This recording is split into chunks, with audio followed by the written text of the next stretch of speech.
Hey everyone, and you're about to get stuck into game 4 of the elimination semifinal match of the Sunbros 1v1 tournament. My name is General Spades.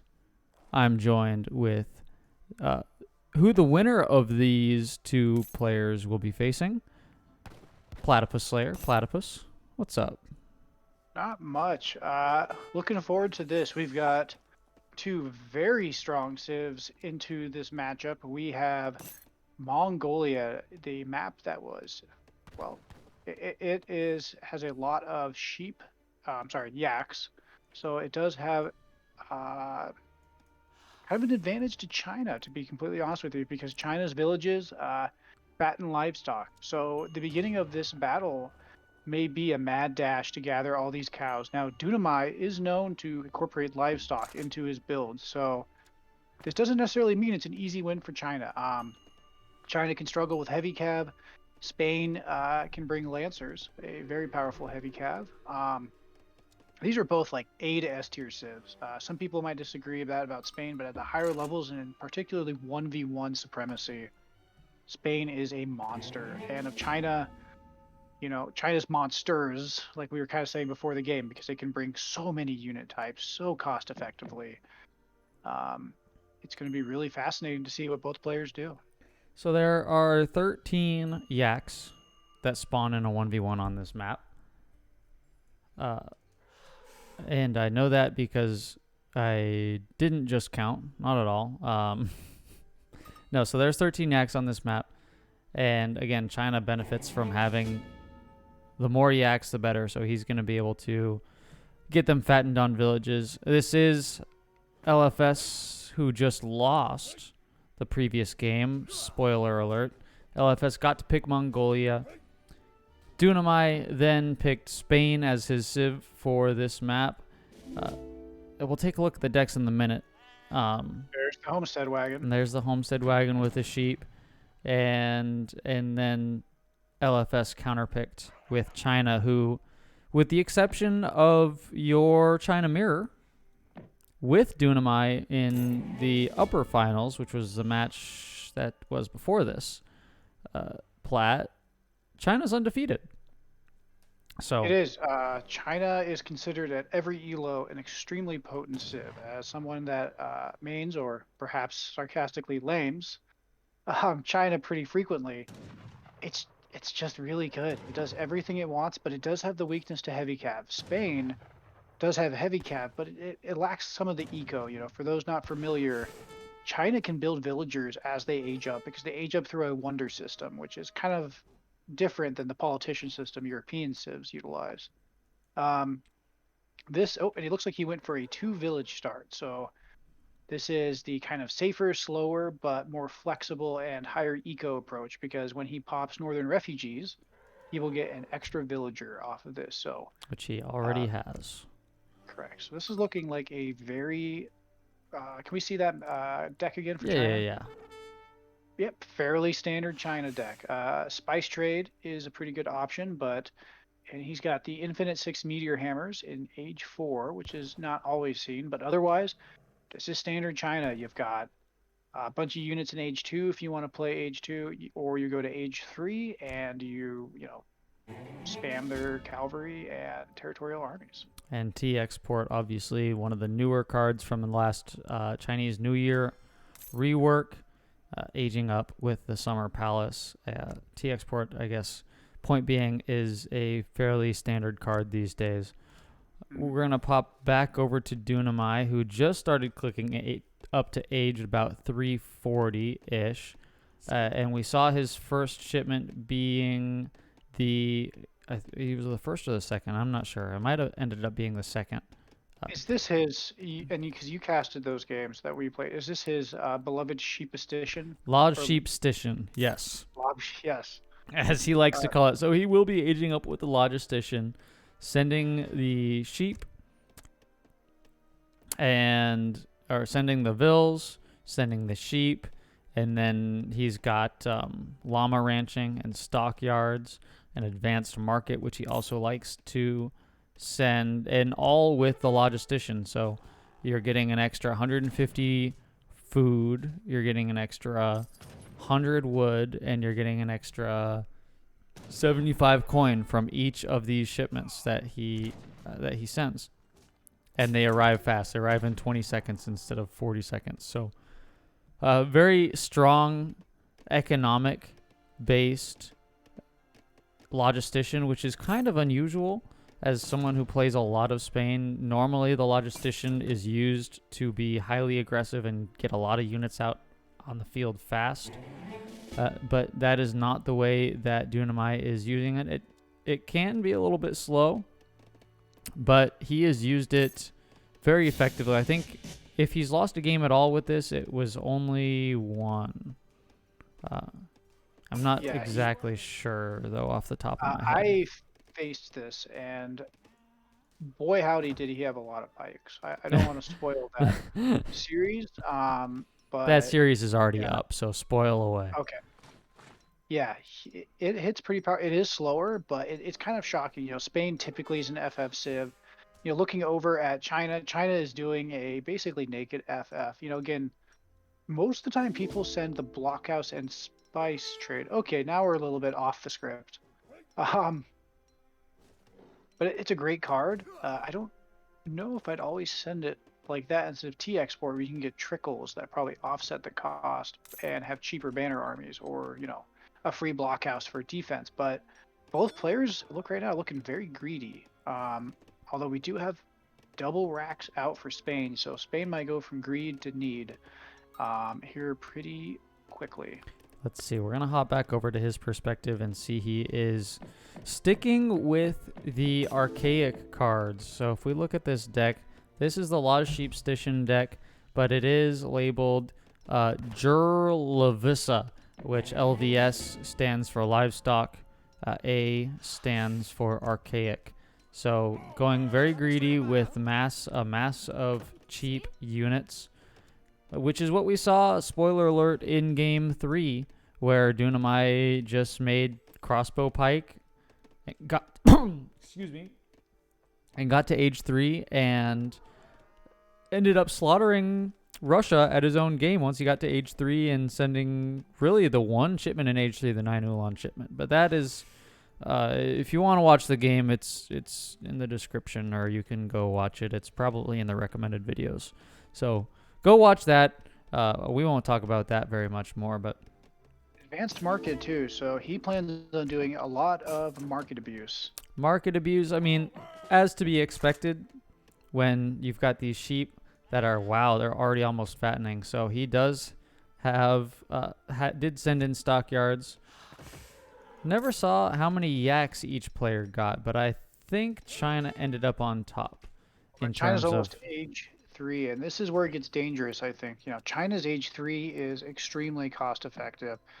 LFS is getting, market upgrades in the interim, so his more numerous villagers are going to be between, spice trade and these market upgrades, possibly able to keep up even with livestock. So, I think Dunamai has had a relatively successful strategy, but, China's got one of, if not the fastest, age 3. I mean, look at that. It's about 7 minutes, 30 seconds. He's age 3, and he's got free units even out from the Summer Palace and the ability to put some pretty powerful shipments quickly. So, if you're Dunamai, you're probably going to want to hit and maybe take out some of these villages to kind of cripple China's ability to send unit shipments.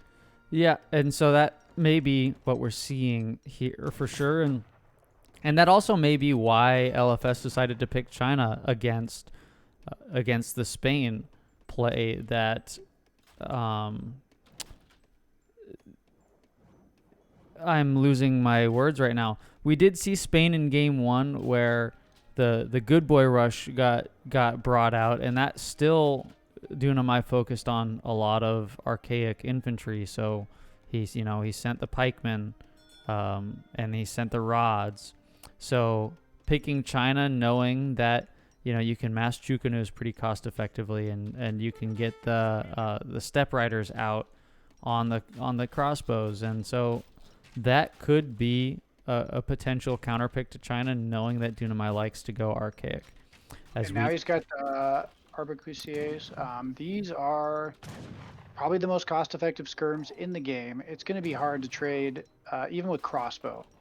You know, he does get the village down though, and that probably, yep, that pop locks China. But look, he's already got the wood for it, you know, and another village is going up. So this is kind of a Village. dangerous spot now for Dunamai. You know, China's age 3, the often referred to Chinese death ball. Arbs, Qingdao, and their extremely tanky cavalry is likely to follow soon. And you know, Spain's got to figure out a way to get up to age 3, or it's going to be just ground down by the Chinese grinder. So LFS is at a villager deficit to Dunamai. Dunamai on 26, LFS on 23, but LFS now with the ability to build the second town center and third. Now that he is age 3, and the scores are actually pretty even, but Something to think about too. You know, he doesn't have any wood in his deck to build town centers, but he does have a factory, in essence, thanks to the Golden Pavilion. so I imagine we missed House of Trastamara being sent because that is a very quick age up, and Spain does not have access to the exiled prince. So seeing that LFS gets to age 3 quick, decided he needs some of that himself, and then decides to throw a whole bunch of units into arquebusiers. Arquebusiers. Yes, that's just how I'm going to pronounce it. I am not French, and I'm sorry for any of our French fans for my mangling of your language. Dunamai, I apologize. Yes. And I know you're looks going like he's sniping a vill here. He is going to get... No, he's not going to get one. That villager, 33 health, paying attention. The pikeman going to hop on the step rider here. And the iron flail's now going to be diving in on the steps. Never mind, they're going to run away, decide it's not worth it. And there's a lot of pressure being put on by LFS here. Dunamai now hitting age 4, he's got quite a decent mass here, so he should be able to hold fairly decently, Platt. I believe so, you know. But, you know, the reason his score is looking low is, again, China's economy with the factory, the powerful, cost-effective units. And Beiyang army has been sent. Here's the reinforcing batch. Beiyang army and the arquebusiers. And this mass is, like you said, Platt, this is the death ball that is waiting to happen. That is, at this point, it has happened. Dunamai just doesn't know it yet, I think. Right, and this is a dangerous time, right? Because, you know, he does have Hussar out, but he doesn't have a stable, to my knowledge. I don't know. He does have one in the back. Okay, he does, but he's not. Is he queuing up anything? We'll hop over to him. He is queuing up Lancers, which, like you mentioned at the beginning, is one of China's main weaknesses is strong heavy cav, and no Lancer card in here for Dunamai here, but the Lancers still will do a lot of work on Looks the like he's sending Haciendas. That is the Hacienda wagon. I imagine Marvelous Year is going to be coming up next. Only getting 3 Lancers out, so maybe hurting a little bit in the eco front. Still has a villager lead, but... Wow, look at the size of China's force, too. This is kind of a tough spot, I think, for Spain. You know, Spain typically, against China, they want to kind of do like a fast fortress, right? Because you want to hit China before it gets all these units out. You know, you want to attack them in detail or piecemeal. Now China has all these units, and yeah, Keshigs are terrible goons, but you know, they are goons. You get enough of them, they will make the difference. So this is a tough spot for Spain finds itself in. He was a bit greedy, and I don't know if it's going to pay off. So Dunamai being content right now to sit back and, you know, he's going to mass units. He's going to probably get more Lancers out. Not actually. Well, he's training soldados out of the town, out of the haciendas, which is not a bad call, especially since the Spanish soldados with a couple upgrades, which he does have. Actually, no, he doesn't have in the deck. You're still solid, though. I mean, a soldado is a soldado. A soldado is indeed a soldado. Those guys are tanky. So LFS actually being really smart here, I think, Platt, and pulling back. You know, you sieged, I guess you got a market and one of the barrackses. We'll I hop remember over to his Dunamai perspective. was really banking on that advanced market. So, I don't know if he knew it, but he did hurt. And wow, look at all that cav That for is, China. yeah, so Double faced armor coming in too. So now you've got cav with 41.6 or something like that range resist about to kick in. double And extra HP. So 41 point or 40.5 on the Meteor Hammers. Range resist. 30 for the Keshiks. 30 for the Step Riders. And yeah, I mean, so you've crippled Spain pretty bad. The scores are relatively the same, but you've got a barracks, you've got a market. I think he might have even got a house. And LFS being really smart to sit back and get all his units together and make a concerted push here. And this may be what's happening. We're going to pop back over here, zoom out a little bit.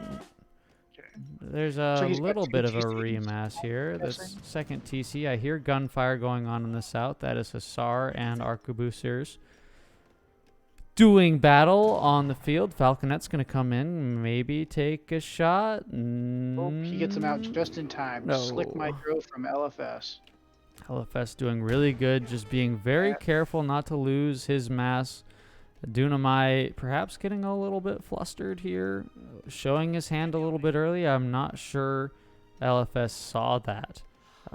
Not sitting on a bunch of extra res, 35 vills to 34, so LFS has caught up and will surpass with the advent of the two TCs. Mhm.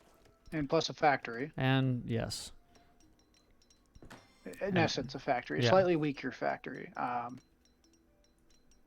And yeah, and now his Summer Palace is on the green banner, which gives you the meteor hammers, the amazing Chinese cav, and the flails, which a lot of people don't like, but they are meat shields and they are, dirt cheap. So pretty incredible units all around. Looks like he's building a castle. I would guess that he wants hand mortars to deal with the cannons. You might be right. I don't know. I mean, it's a good decision to get the castle up. I mean, like we said, it's just a mass of units, all different types, and you get the hand mortars in there, and it's going to be pretty tough to deal with because everything is just going to be bunched up together, and you don't. It's hard to get your counters to what they need to shoot at or get on. Because there's just so much. Like eventually, like in this death ball right here, you try and get pikes on that, and then you're gonna end up on some goons, and the goons are gonna kite, and it's just gonna be a mess. It is, China is, especially at like our level, really frustrating to fight against because, let's be honest here, we're not micro nerds at all. Most of us do have moments of brilliance, but to micro down 5 or 6 different units, against China is very difficult. But to be fair to the Chinese players, and maybe of course I'm biased because I play OP China, but it also is hard to beat China as well, because you do have to also micro a bit in order to really push yourself up a level. This is not a good engagement for Dunamai to be taking. Platt comes up to try and.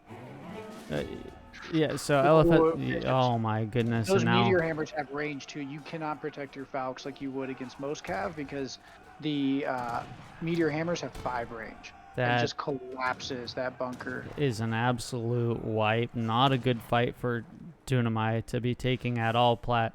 He wanted to come protect this trade post, and the mass was just massively large. Perhaps Dunamai was not aware of the size of the mass and then just happened upon it. I think too, against China, you often get pressured because look, China's taking off. You know that it hit Fortress first. And his strategy didn't seem like it quite panned out. He's not able to remass. He doesn't have the forces, and now China's just basically right-clicking his base. Yeah. Yep, that's a right click. I mean, let's see here. We're gonna hop over to LFS here. Hit the hotkey. We've got, that's a mass. 17 iron flares, 24 arquebusers. You got Changdao, you got pikemen. You've got just everything over here in the base with 5 rods defending it. And that's it. Yep. It That's looks like, I mean, Dunamai, what do you even do at this point if you're Dunamai? Plat. To be honest, you Alt F4 and pretend this never happened. You go and make a salty post somewhere on either the Reddit or ESOC about China's I OP. mean, so maybe what you could do, what you could have done before it got to this point, because the game's pretty much over. Like, there's nothing you can do here. Before it gets to this point, you let this go down. Uh, once once LFS backed off, I think maybe you send Marvelous Year and then you mass Soldados as fast as you possibly can. You put everything, all your villagers on the haciendas, and you pump out Soldados faster than you can imagine for 6 minutes. And And right now too, he's like making villagers on the haciendas, but like you don't need villagers, you need a military. But that could just be flustered in the heat of the moment. Um, yeah, this is tough. I think his deck too was kind of lacking in unit shipments. yeah, Now, knowing maybe to Dunamai, that may be censored, but I highly doubt that is anything salty. He's probably saying like "Good God." China. China. So that maybe said China man. Yeah, Oh, it said China China. man. Oh, I love the profanity filter in this game. GG. Old faithful China. China remains undefeated except for a mirror, so it doesn't really count. GG being called. Plat, we're going to game 5.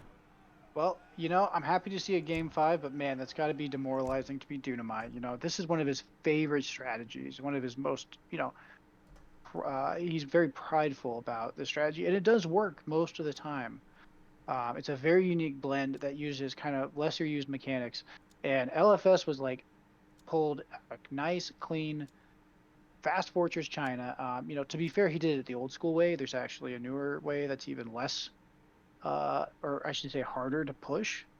Um, he was a little bit greedy, but you know what? So was Dunamai. So he just played to his Civ's strengths, and China's very strong, and he played smart. You know what I mean? He had a strong Civ. He didn't panic. He kept his mass. He's like, you know what? My unit shipments are better than your unit shipments. You don't even have unit shipments. Well, here we go. So he picked his map. He picked his Civ. He played to his strengths, and that's how you win. I mean, again, look at the like. Can we look at villager graph really Yeah. fast? Yep.